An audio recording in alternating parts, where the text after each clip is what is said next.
Hola, ¿qué tal? El día de hoy vamos a hablar sobre el tema tráfico de membrana. Pero antes de iniciar, es importante recordar que todos los seres vivos estamos formados por células y estas están delimitadas por una membrana plasmática. La membrana plasmática o membrana celular es una estructura que rodea a toda la célula, encierra sus componentes y permite el mantenimiento de una composición diferente entre el interior y el exterior de la célula. La membrana tiene como función principal delimitar el espacio intracelular del extracelular. Constituye una barrera permeable, es decir, que es altamente selectiva, controlando la entrada y salida de sustancias, las cuales pueden ser nutrientes o residuos. Además, genera gradientes en la concentración de iones entre el interior y el exterior de la célula. Los principales componentes de la membrana plasmática son los lípidos, proteínas y en menor medida grupos de carbohidratos.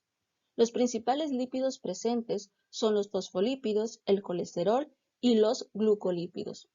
Los tres son anfipáticos, es decir, que tienen un extremo hidrofílico y un extremo hidrofóbico. Los fosfolípidos son los lípidos más abundantes en las membranas y debido a su carácter anfipático, en un medio acuoso se organizan formando la denominada capa lipídica. Las cabezas hidrofílicas están orientadas hacia el medio acuoso intra y extracelular y las colas hidrofóbicas hacia el medio lipídico. Las proteínas son otro componente principal de la membrana. Existen dos categorías, las cuales son proteínas integrales, que pueden atravesar total o parcialmente la bicapa y además tienen un papel importante en el transporte de membrana. Por otro lado están las proteínas periféricas, las cuales se encuentran sobre la cara interna o externa de la membrana y pueden estar ligados tanto a las proteínas como los fosfolípidos, pero no incrustados en su interior hidrofóbico. Y los carbohidratos, los cuales suelen ubicarse en la cara externa de la membrana y están unidas a proteínas o a lípidos. De todas las propiedades descritas de la membrana, se desprende una que es la más relevante desde el punto de vista funcional, que es la permeabilidad selectiva. Recordemos que esta membrana celular va a dividir dos compartimentos importantes. El líquido extracelular, que es todo lo que está afuera de la célula, y el líquido intracelular, que es todo lo que está adentro de la célula. En el líquido extracelular se encuentran muchas sustancias como el oxígeno, la glucosa, entre otros, que son de vital importancia para que la célula pueda funcionar correctamente. Estas sustancias tienen que ingresar dentro de la célula, pero resulta que hay sustancias que pueden atravesar la membrana y otras no. Y es aquí donde vamos a hablar del transporte de membrana. El transporte de las sustancias a través de la membrana se realiza por movimientos de entrada y salida de moléculas. La importancia de esos movimientos es que permite eliminar desechos e ingresar nutrientes para el correcto funcionamiento de la célula. Básicamente son dos tipos de transporte. El transporte pasivo, que es aquel que se da a favor del gradiente de concentración y por lo tanto no requiere gasto de energía. Y el transporte activo, que es aquel que se da en contra del gradiente de concentración y por lo tanto sí requiere gasto de energía, generalmente en forma de ATP. No olvidemos que en el gradiente de concentración las moléculas se desplazan de una zona de mayor concentración a una de menor concentración. Ahora sí, aclarado ese punto, hablemos sobre el transporte pasivo, que es aquel proceso que permite el paso de iones y moléculas a través de la membrana sin el uso de una fuente de energía. Se puede llevar a cabo por las siguientes rutas: ósmosis, difusión simple y difusión facilitada. En la ósmosis solo se produce movimiento de agua. Las moléculas de solvente, que generalmente son de agua, pasan a través de la membrana celular tratando de igualar la concentración de soluto que hay dentro y fuera de la célula. De esta manera, el agua se mueve hacia donde hay más soluto. En la difusión simple, las moléculas atraviesan la membrana dirigiéndose al sitio donde existe menor concentración. Esto es gracias a que son de tamaño pequeño y sin problema pueden atravesar entre los poros de la membrana. Un ejemplo de estas moléculas son el oxígeno.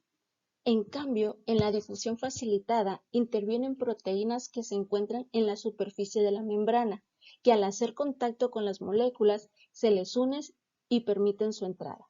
Esta es la ruta que siguen las moléculas de mayor tamaño y con propiedades diferentes a la membrana, por ejemplo, la glucosa.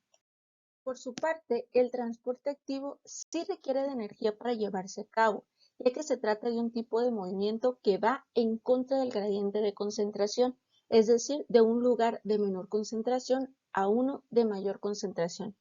El transporte activo se divide en dos tipos, transporte primario y transporte secundario. En el transporte primario, las proteínas involucradas son bombas que normalmente hacen uso de la energía química proveniente del ATP. Y en el transporte secundario, se utiliza la energía almacenada en un gradiente electroquímico y no directamente de la hidrólisis del ATP.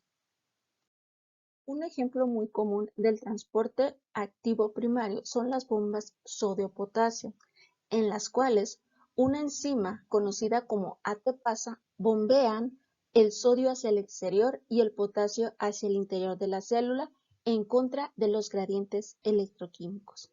Las bombas sodio-potasio funcionan de la siguiente manera. En su forma inicial, la bomba está abierta hacia el interior de la célula.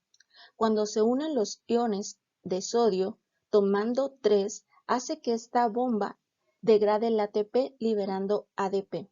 La fosforilación hace que la bomba cambie de forma, abriéndose hacia el espacio extracelular, liberando los 3 iones de sodio y ahora se une a 2 iones de potasio, eliminando el grupo fosfato y regresando a su forma original. Si la bomba está como el paso 1, el ciclo puede comenzar una y otra vez. En el transporte activo secundario hay dos tipos. El simporte, que es en el que se transportan dos solutos en la misma dirección, y el antiporte, que es donde se transportan dos solutos en direcciones opuestas.